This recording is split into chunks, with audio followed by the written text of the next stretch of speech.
So, in class 7th, chapter number 1, Equality in Indian Democracy, we will read about the democracy. First of all, democracy कोई भी government की एक ऐसी form है जो बहुत ज़्यादा पॉपुलर है, ठीक है। इसमें क्या होता है कि प्रॉपरली जो सब जितने भी सिटीजन्स हैं, फाइन, वो उनको पार्टिसिपेट करने का, उनको खुद की ओपिनियंस को एक्सप्रेस करने का पूरा राइट है, फाइन। इसी के साथ साथ resolving conflict through consequences and consultation के थ्रू अपने जो कॉन्फ्लिक्ट हैं, मतभेद हैं, उनको सॉल्व कर सकते हैं। इक्वालिटी, जस्टिस जो है वो डेमोक्रेटिक गवर्नमेंट के मेन फीचर हैं। अब हम इक्वालिटी के बारे में पढ़ेंगे कि डेमोक्रेटिक सेटअप में इक्वालिटी क्या है और कैसे इम्पॉर्टेंट है।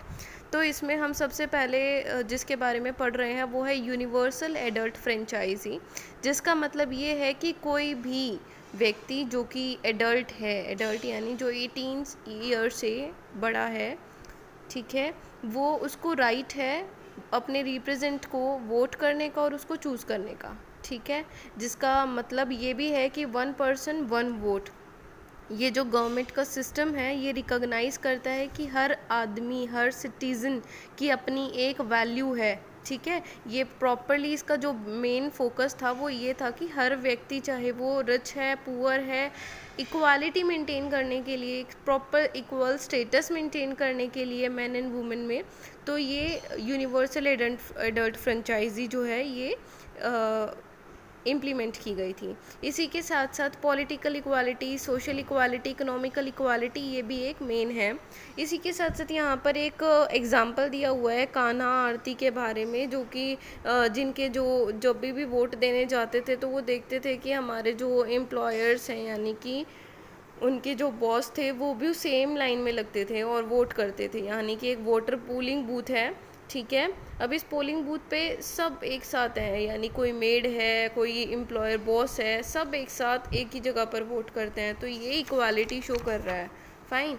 इसी के साथ साथ हम बात करेंगे इनइक्वालिटी जब हम कॉन्स्टिट्यूशन में पढ़ते हैं तो कॉन्स्टिट्यूशन में जब हम पढ़ते हैं कि सबको इक्वल स्टेटस मिलना चाहिए, बट इनइक्वालिटी कहाँ से आई? अब अनइक्वल जब हम रिसोर्सेज का डिस्ट्रीब्यूशन करते हैं तो उसकी वजह से इनइक्वालिटी आती है सोसाइटी में। अब वो इनइक्वालिटी जो है वो मोस्टली जिसकी वजह से होती है वो होता है कि जब लोगों के पास बेसिक चीज़ें ही नहीं हैं, उन्हीं से वो डिप्राइव कर रहे हैं, उन्हीं की कमी हो रही है, जैसे फूड, क्लोथिंग, शेल्टर, इन सब की कमी हो रही है, ठीक है। और ये जो लोग हैं इनको डिस्क्रिमिनेट किया जाता है क्लास के बेस पे कि आप लो क्लास से बिलोंग करते हो, आपकी कास्ट नीची है, यानी कि SC ST कास्ट से बिलोंग करते हो आप, आपके पास मनी नहीं है, प्रोफेशन आपका ख़राब है, जेंडर, डिसेबिलिटी, इन सब के थ्रू जो है लोगों को अनइक्वल समझा जाता है और इनइक्वालिटी होती है।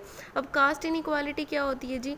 कास्ट इनइक्वालिटी में आती हैं SC STs and OBC, fine, schedule caste, ठीक है, और यहाँ पे शेड्यूल ट्राइब और अदर बैकवर्ड कास्ट। अब इसमें क्या था कि जब 90s में और 20s में और इवन 21st सेंचुरी में भी क्या होता है कि जो भी हमारे जो जितने भी लोग हैं वो जो भी नीची वाली कास्ट से बिलोंग करते थे उनको डिप्राइव किया जाता था, ठीक है, और उनको कई जगह पे अलाउ ही नहीं किया जाता था कि आप यहाँ पर नहीं जाओगे, जैसे वेल्स में से पानी भरना, ठीक है, और इवन टेम्पल्स में ना जाना, बहुत बुरी कंडीशन थी। बट उसके लिए BR अम्बेडकर और जो फूले जी हैं उन्होंने बहुत बड़े, उन्होंने उनके साथ पहले उन्होंने देखा कि कितना ज़्यादा भेदभाव हो रहा है उनकी कम्युनिटी के साथ, तो उन्होंने उसके खिलाफ जो है वो फ़ाइट की, ठीक है, और फाइट करने के साथ साथ इसको इक्वालिटी मिलने लग गई धीरे धीरे, ठीक है, इक्वल दर्जे में आने लग गया। आज भी इसको मानी तो नीची कास्ट जाती है,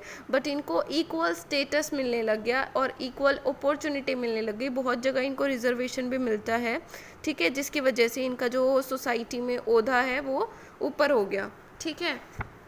और यहाँ पर हम एक एग्ज़ाम्पल ले रहे हैं, जैसे कि कोई भी स्कूल होते हैं जो गवर्नमेंट स्कूल्स, वहाँ पर जो है कोई रिच फैमिली का बच्चा या कोई अच्छे जो कास्ट का बच्चा है वो इनके साथ नहीं बैठ सकता है, SC बच्चों के साथ, ST बच्चों के साथ। आज के टाइम पे भी ये कंडीशन है,